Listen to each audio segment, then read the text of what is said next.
So yeah, the topic which we are going to cover today is the Shah Bano case.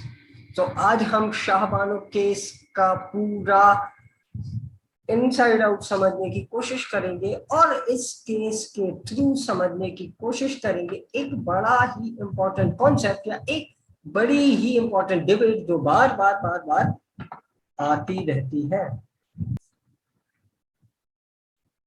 तो क्या था शाह बानो का case और क्या डिबेट इसने इग्नाइट कर दी थी, कौन सी डिबेट को स्पार्क दे दिया था, वो हम पूरा समझने की कोशिश करेंगे। इसके पहले हम थोड़ा सा बैकग्राउंड जान लेते हैं। हम डीपीएसपी पढ़ चुके हैं जिसमें हमने पढ़ा था आर्टिकल 44 जो प्रोवाइड करता है कि state shall work in accordance with these directive principle. और आर्टिकल 44 कहता है कि स्टेट की ये ड्यूटी है कि उसको एक uniform civil code throughout the country establish करना चाहिए। ठीक है, एक यूनिफॉर्म सिविल कोड होना चाहिए पूरे कंट्री में, क्योंकि हमारा क्रिमिनल कोड तो यूनिफॉर्म है, वो सब पर कॉमनली एप्लीकेबल होता है। लेकिन ये आर्टिकल कभी इंप्लीमेंट ही नहीं हो पाया। यदि हम दूसरे डीपीएसपी की बात करें, आर्टिकल 38 से लेकर 51 तक एक्सेप्ट 44, वो सब किसी ना किसी तरह से कोशिश की गई कि उनको शेप में लाया जाए, उनको इम्प्लीमेंट किया जाए, उनको एनफोर्स किया जाए।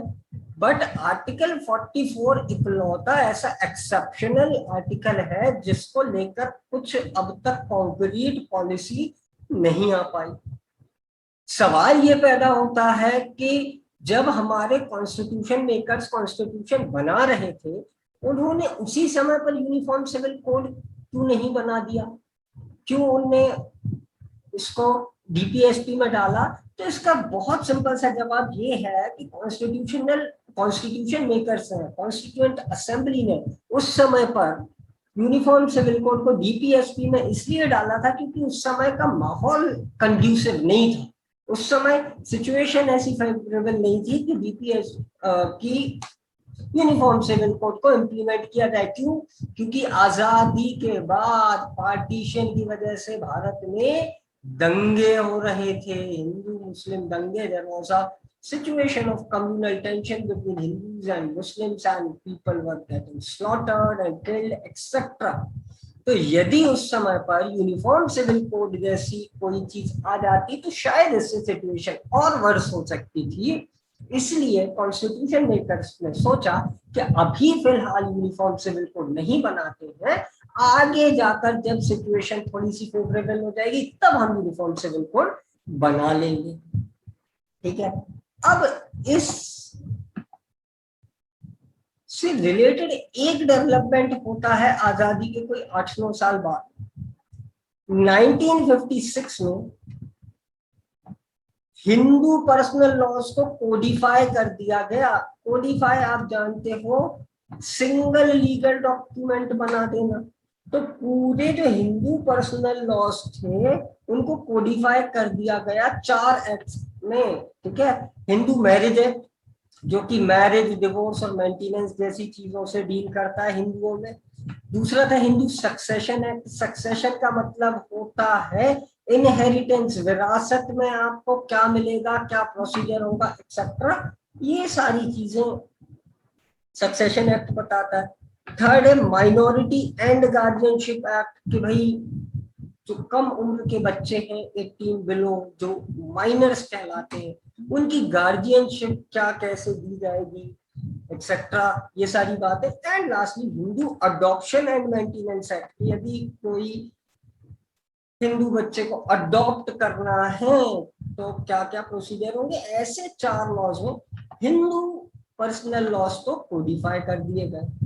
और कोडिफाई के अलावा एक टर्म मैं यहाँ पर यूज करूं, मॉडर्नाइज कर दिए गए। ठीक है, मॉडर्न लाइंस पर हिंदू पर्सनल लॉज को कोडिफाई कर दिया गया। ठीक है, बट मुस्लिम पर्सनल लॉ आज भी, मैं आज भी से मेरा मतलब है 31 मई 21 को भी अनमॉडिफाइड ही हैं, वैसे ही चले आ रहे हैं जैसा कई सदियों से चला आ रहा है मोहम्मदन लॉ। ठीक है, जो उनके ट्रेडिशंस थे, कंटेंट और अप्रोच था, उसी पर बेस्ड मैंने आपको ट्रिपल तलाक पढ़ाते हुए मुस्लिम लॉज के सोर्सेज भी बताए थे। प्राइमरी सोर्स है कुरान, उसके अलावा teachings of prophet Muhammad, then sharia law जो एक कोड है उनका, उन्हीं सब से गवर्न हो रहा है।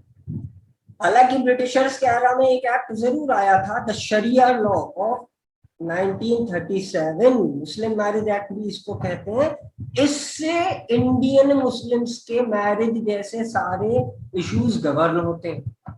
ठीक है, और इस शरिया लॉ में लिखा गया कि state shall not interfere and a religious authority would pass declaration based on his interpretation of Quran and Hadith। ठीक है, मतलब कि स्टेट जो है वो मुस्लिम्स के पर्सनल इश्यूज में इंटरफेयर नहीं कर सकता, या यूं कह लें कि ये जो एक्ट है ये कहीं ना कहीं जुडिशरी को एक्सक्लूड कर रहा है, जुडिशरी के अथॉरिटी को एक्सक्लूड कर रहा है मुस्लिम पर्सनल लॉ से। ठीक है, अब क्रिश्चियंस जूस में क्या पोजीशन है, तो वो लोग भी अपने पर्सनल लॉ से गवर्न होते हैं। ठीक है, तो कुल मिलाकर हिंदुओं का अपना पर्सनल लॉ है, मुस्लिम्स का अपना पर्सनल लॉ है, क्रिश्चियन और जूस का अपना पर्सनल लॉ है, जिसकी वजह से ये यूनिफॉर्म सिविल कोड शायद नहीं आ पाया, या यूं कहें कि इन वजहों से ही यूनिफॉर्म सिविल कोड की आवश्यकता दिखती है कि भाई एक ही कंट्री में अलग अलग लॉज कैसे हो सकते हैं। ठीक है, सो ये एक ब्रीफ बैकग्राउंड है यूनिफॉर्म सिविल कोड का, और क्या इसकी करंट पोजीशन है इंडिया में। अब देखिए, लॉज होते हैं तीन तरह के। अब मैंने इतनी देर से मैं बात कर रहा हूँ पर्सनल लॉज पर्सनल लॉज, तो ये क्या है पर्सनल लॉज, इसको समझने के लिए हम लॉज की कैटेगरी को समझ लेते हैं। लॉ को आप मोटा मोटी दो पार्ट में डिवाइड कर सकते हो, दो टाइप में। पहला होता है क्रिमिनल लॉ, नाम से ही पता चल रहा है कि क्रिमिनल ऑफेंसेस से ये डील करता होगा। So an offence is a wrong against society. ठीक है, एक व्यक्ति के अगेंस्ट नहीं होता है crime, crime is against society. यदि मान लीजिए आपके पड़ोस में मर्डर होगा, तो आप में भी तो डर का माहौल आएगा ना, है ना। So this is how a crime is believed to be a wrong against society, and all the criminal laws are universally applicable। ठीक है, ये सब पर बराबर रूप से अप्लाई होते हैं रिगार्डलेस ऑफ रिलीजन। हिंदू, मुस्लिम, सिख, ईसाई सब पर बराबर से। यदि कोई हिंदू मर्डर कर देगा तो भी आईपीसी लगेगी, कोई क्रिश्चियन मर्डर करेगा तो भी आईपीसी लगेगी, और प्रोसीजर जो फॉलो होगा वो सीआरपीसी वाला होगा। ये बात कहीं ना कहीं आर्टिकल 14 में लिखी हुई है, equality in eyes of law, है ना। A person shall not be punished except for violation of law, and ordinary law will be applicable on it, on that person. ये आर्टिकल 14 कहता है। ठीक है, तो क्रिमिनल लॉज तो यूनिवर्सली एप्लीकेबल है। दूसरी कैटेगरी होती है सिविल लॉज। सिविल लॉज दो पर्सन्स के बीच के रिलेशन से डील करते हैं, दो लोगों की इंडिविजुअल कैपेसिटी में, पर्सनल कैपेसिटी में जब कोई ट्रांजैक्शन होता है वो सिविल लॉ होता है। जैसे सपोज सेल है, हमने आपको कोई चीज बेची, आपने खरीद लिया, अब इसमें कौन दो पार्टीज इन्वॉल्व है, हम इन्वॉल्व है और आप इन्वॉल्व है। तो हमारी इंडिविजुअल कैपेसिटी के रिलेशन ये गवर्न कर रहा है। ठीक है ना, वो होते हैं सिविल लॉज, या यूं कह लें कि जो लॉज क्रिमिनल लॉ नहीं है, जो किसी ऑफेंस एक्सेप्ट की बात नहीं करते, वो सारे सिविल लॉज होते हैं। जैसे कॉन्ट्रैक्ट है, ट्रांसफर ऑफ प्रॉपर्टी है, ये सारी चीजें सिविल लॉज में आ जाती है। इवन टैक्सेशन वगैरह है, यदि आप टैक्सेशन को अलग कैटेगरी में ना मानो तो।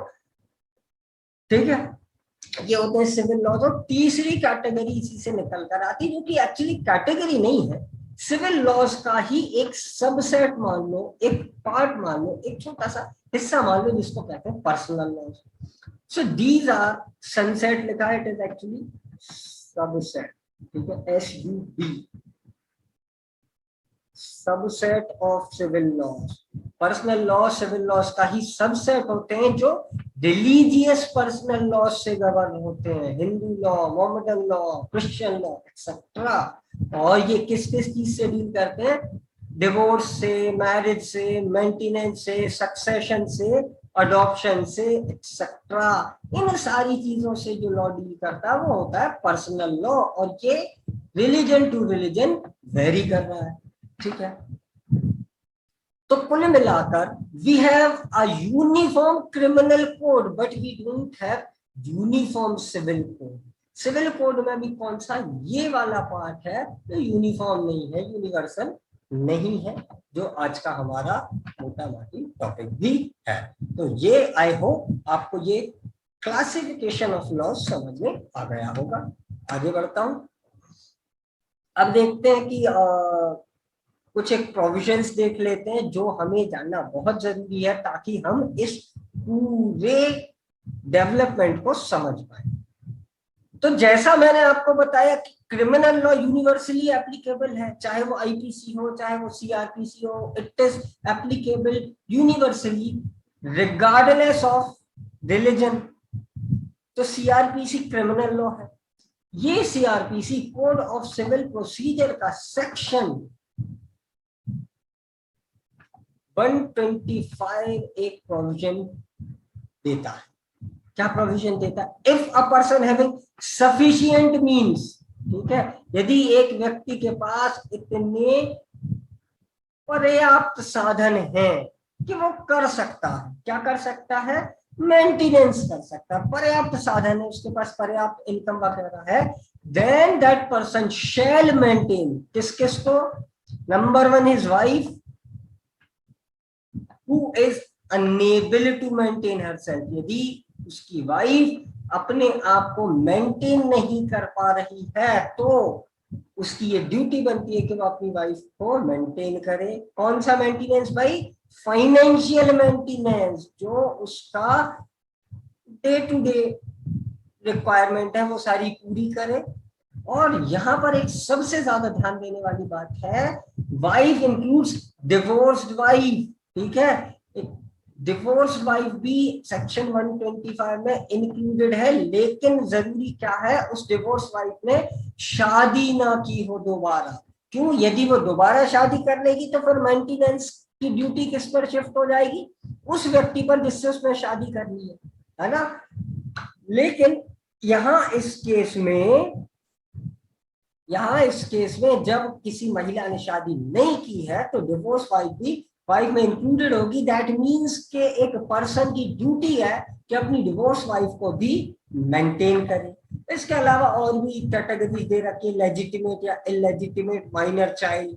ठीक है, लेजिटिमेट और illegitimate child not being a married daughter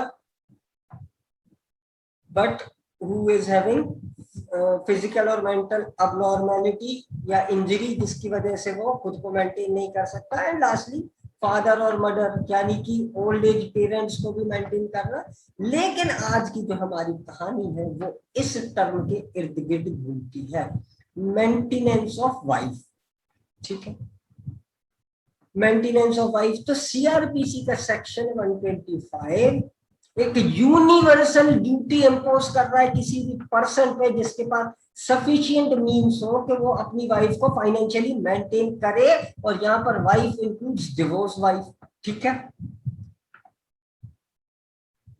अब हिंदू लॉ में इसको लेकर क्या प्रोविजन है? तो हिंदू मैरिज एक्ट जो है वो सेम प्रोविजन देता है। ठीक है, हिंदू मैरिज लॉ जो है वो इसके हार्मनी में बनाया गया, इस प्रोविजन के हार्मनी में बनाया गया। तो हिंदू मैरिज लॉ में एक सेम प्रोविजन है। ठीक है, तो अब चूंकि सेम प्रोविजन है तो कोई प्रॉब्लम की बात ही नहीं है, बढ़िया आराम से बैलेंस चल रहा है। सीआरपीसी में चाहो तो वहां से मेंटेनेंस ले लो, वरना हिंदू मैरिज एक्ट से मेंटेनेंस ले लो। प्रॉब्लम कहाँ आती है? Mohammedan law. Muslim law specifically mentions that the husband is not duty bound to maintain his divorced wife. I repeat, Muslim law provides that a husband is not legally bound to maintain his divorce wife. ठीक है, तो कुल मिलाकर CrPC का section 125 और मुस्लिम law confrontation में आ रहे हैं। इन दोनों में कॉन्फ्लिक्ट दिख रहा है, इन दोनों में हार्मनी नहीं है, बल्कि एक दूसरे को कॉन्ट्रडिक्ट कर रहे हैं। और ध्यान रखिएगा, मुस्लिम लॉ इस पार्ट पर साइलेंट नहीं है, स्पेसिफिकली वो मना कर रहा है।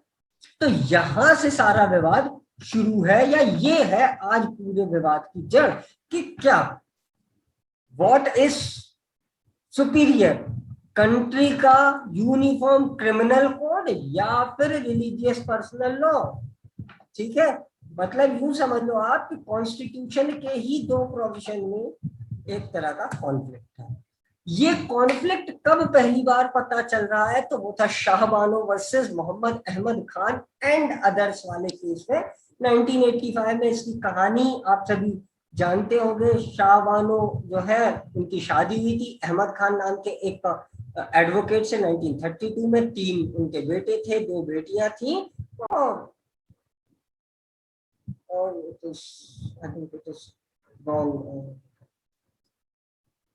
तो शाहबानो केस में बेसिकली ये हुआ 1975 में अहमद खान ने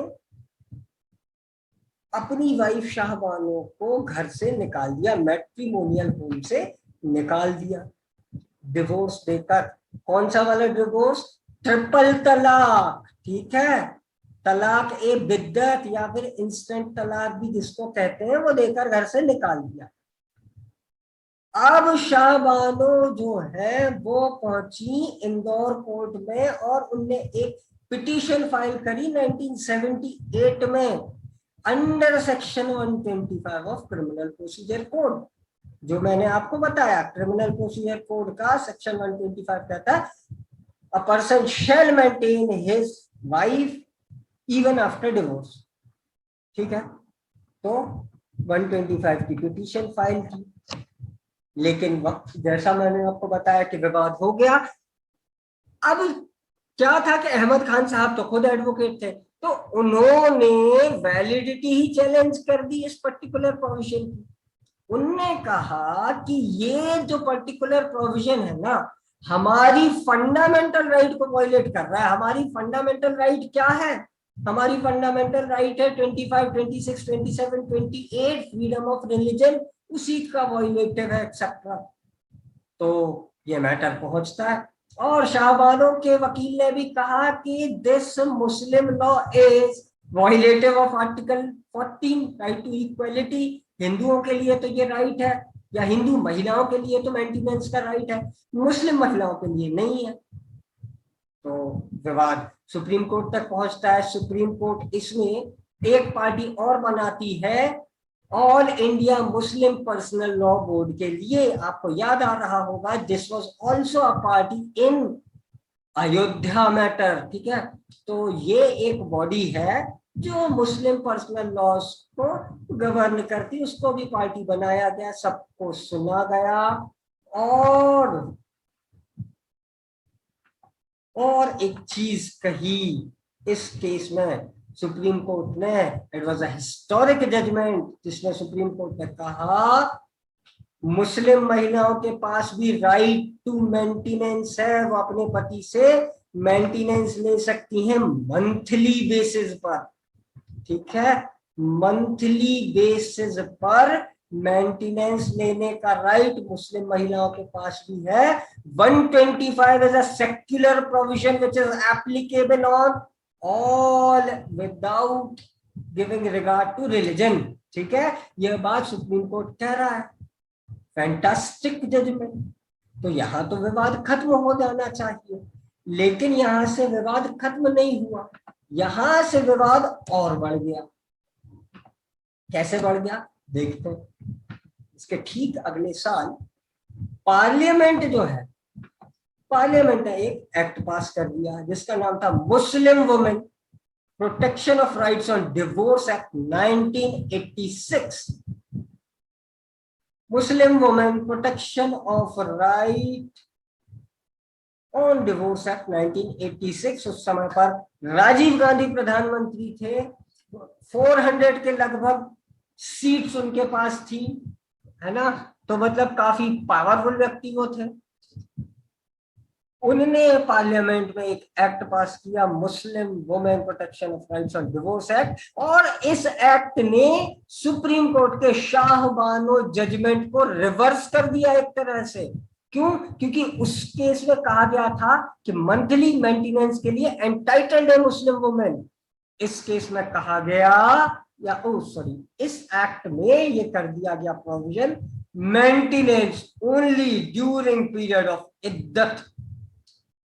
इद्दत का पीरियड मैंने आपको ट्रिपल तलाक के ड्यूरिंग पढ़ाया था। Iddat is a period of 3 lunar month, 3 lunar cycle या 3 मेंस्ट्रुअल साइकिल का पीरियड होता है तलाक के केस में। एक वुमेन को ऑब्जर्व करना पड़ता है, in which she is secluded and she observes chastity, या और क्लियर वर्ड्स में हम कहें, she do not involve in intercourse with any man except his husband। और ये पीरियड इसलिए दिया जाता है कि भाई जो पेरेंटेज है, या ये डिटरमाइन करने की क्या वो वुमेन प्रेग्नेंट है, और यदि वो है तो उसकी पेरेंटेज को, उस बच्चे की पैटर्निटी को असर्टेन करने के लिए ये पीरियड होता है। और इसके पीछे का एक दूसरा विजडम ये भी है कि रिकंसिलिएशन का एक स्कोप होता है इस पीरियड में। तो इस एक्ट ने कहा कि सिर्फ और सिर्फ इद्दत के पीरियड में मुस्लिम वुमेन को मेंटेनेंस देना पड़ेगा। अब ये क्यों किया?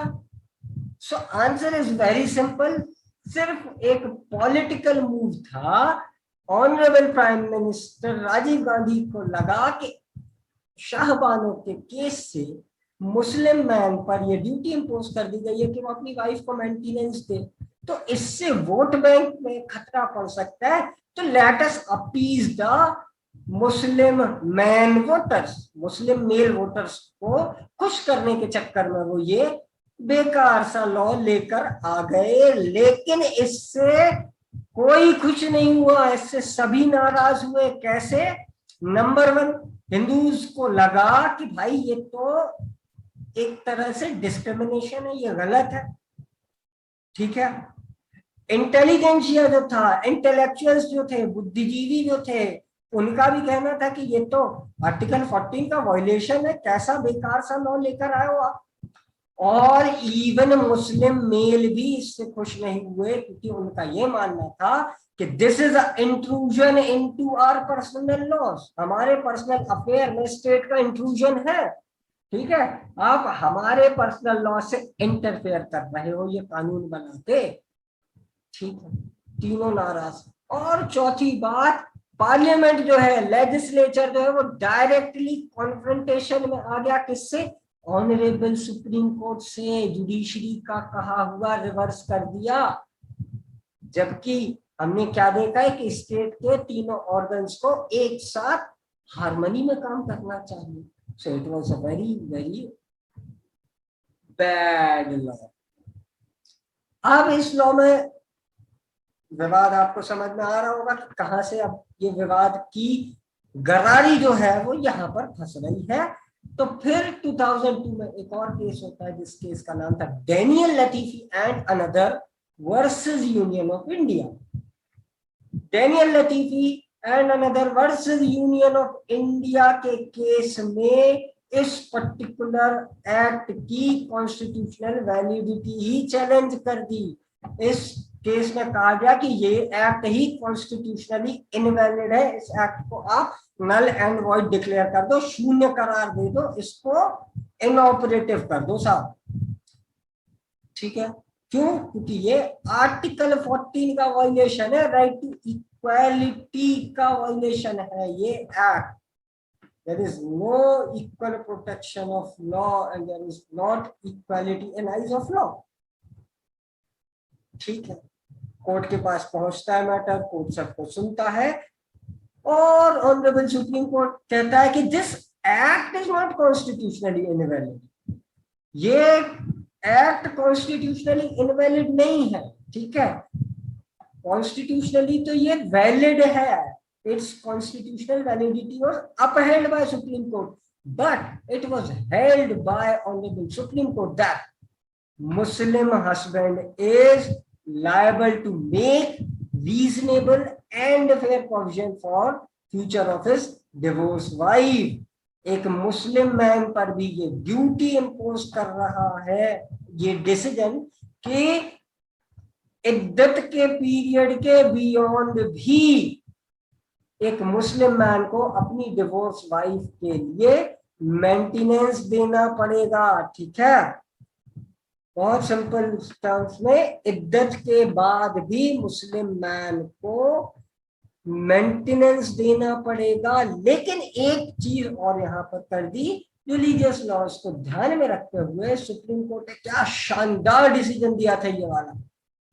उनने कहा जरूरी नहीं है कि ये मेंटेनेंस आप मंथ टू मंथ बेसिस पर दो। ठीक है, आप मंथली बेसिस पर मत दो, आप एक काम करो, within the period of iddat maintenance को लमसम में पे कर दो, एक मुश्त राशि। ठीक है, इकट्ठा पे कर दो आप with in period of 90 days, है ना, 90 डेज का पीरियड होता है ना इद्दत का डिवोर्स के केस में।